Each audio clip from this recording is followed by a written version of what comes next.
ခိုင်းတာနာရိုက်လိုက်ရင်တော့မှတ်ကောင်းမှတ်သွားလိမ့်မယ်ခေါင်းပုတ်လိုက်တာနဲ့သူက blessing ပေးတယ်ဆိုပြီးကျင့်တတ်ခေါင်းပုတ်ခံရတာဘာကျင့်တတ်เสียခေါင်းကိုယ်ကောင်းလာပုတ်တယ်ဆိုဘယ်ကျင့်တတ်เสียခေါင်းနော်သူရစီနဲ့ခေါင်းဖြန်းနဲ့ရိုက်လိုက်ရင်သဘောတွေကိုကြတပြေကကလေးနဲ့သာရေပက်လိုက်မယ်ဆိုရင်ပုဂ္ဂိုလ်သဘောကြကံကောင်းသွားတယ်လို့စိတ်ထဲမှာထင်တယ်အာမကိုလောက်ပါဘူးအာမကိုလောက်ဘူးဘုရားဘာသာဆိုပြီးတော့အဲ့ဒါတွေအာမကိုသိမ့်ဘူးလို့ပြောချင်တယ်နော်ဘုန်းကြီးတို့ဟောထားတဲ့ဒီသာသနာနဲ့အစွမ်းတကူများဆိုတရားနာဘူးတဲ့လူလည်းရှိကောင်းရှိတယ်အစွမ်းတကူနဲ့သာသနာဆိုတဲ့နေရာအစွမ်းတကူဆိုတာမရှိဘူးတော့မဟုတ်ရှိအာကိုလောက်တဲ့အစွမ်းတကူမဟုတ်စွမ်းတကူအာကိုလောက်တဲ့အစွမ်းတကူဟာကိုယ်ထဲမှာပဲရှိကိုယ်ထဲမှာပဲရှိကိုယ်ရင်မှာပဲရှိအဲ့ဒါလည်းပြောကြတာပဲ we are our own architect ကိုယ်တိုင်ပြုပြင်မှရတယ်ကိုယ့်ရဲ့ architect ကကိုယ်ပဲဖြစ်တယ်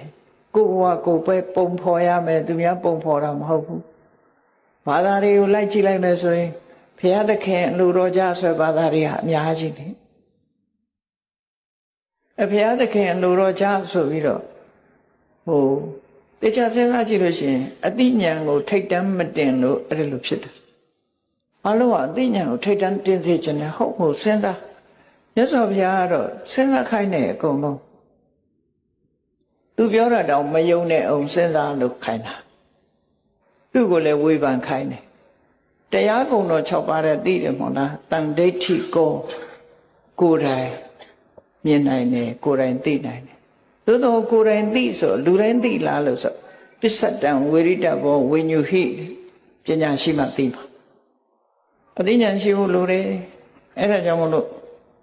မြတ်စွာဘုရားဟောတဲ့ဟာအဆုံးအမစကားသာလင်ဖြစ်တယ်အဲ့ဒီအဆုံးအမစကားဟာမှန်ကန်တဲ့အဆုံးအမစကားဖြစ်လို့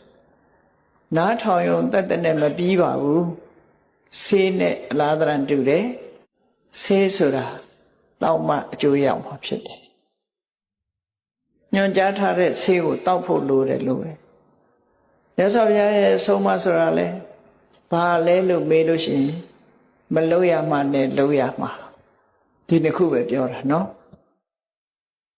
မလုပ်ရမှနဲ့လုပ်ရမှာဒီနှစ်ခုပဲပြောတယ်ကိုသားသမီးကိုဆုံးမတဲ့မိဘတွေအခုဒီထဲမှာမိဘတွေအများကြီးပါတယ်သားသမီးကိုဆုံးမတာ2မျိုးပဲဆုံးမတာကိုယ့်ကိုယ်လည်းစဉ်းစားကြည့်တို့ဆုံးမတာ2မျိုးတည်းဆိုတာဟုတ်လားလို့ဒါမလုံးနဲ့ဒါလုံးဒီလမ်းမသွားနဲ့ဒီလမ်းသွားဒါပဲမဟုတ်လားမလုပ်ရမှနဲ့လုပ်ရမှဒီနှစ်ခုပဲပြောတာပဲအချင်းချုပ်လိုက်လို့ရှိရင်မလုပ်ရမှနဲ့လုပ်ရမှဒီနှစ်ခုပဲပြော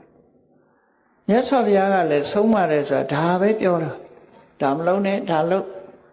မလုပ်ရမှနဲ့လုပ်ရမှဒီနှစ်ခုပဲပြောအဲ့ဒီနှစ်ခုသေးသေးချာချာနားလည်ပြီးတော့ကံကောင်းကျင်လို့ရှိရင်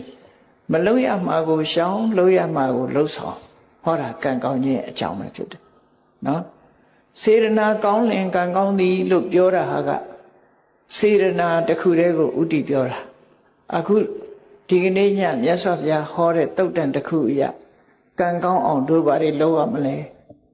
ကြည်မြတ်စွာဘုရားကကံကောင်းခြင်းလင်စိတ်ဓာတ်ကိုပြင်တဲ့ကိုယ်စိတ်ဓာတ်ကိုပြင်ရမယ်စိတ်ဓာတ်ပြင်ရမယ်ဘာတွေပြင်ရမလဲကံကောင်းတဲ့ဆိုတာဘာလဲကိုယ်တဏ္ဍာမှာကောင်းတဲ့ကံဆိုတာဟာ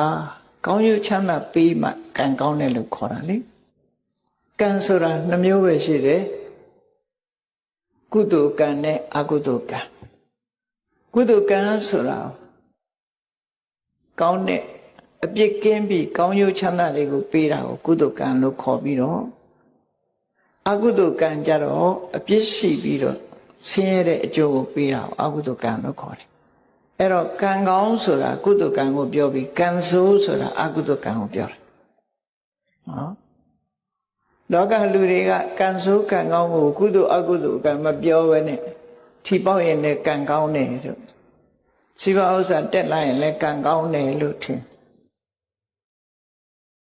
အဲ့ဒါတကယ်ကတော့ကံရဲ့အကျိုးသာလည်းဖြစ်တယ်ကံကောင်းတာမဟုတ်သေးဘူးနော်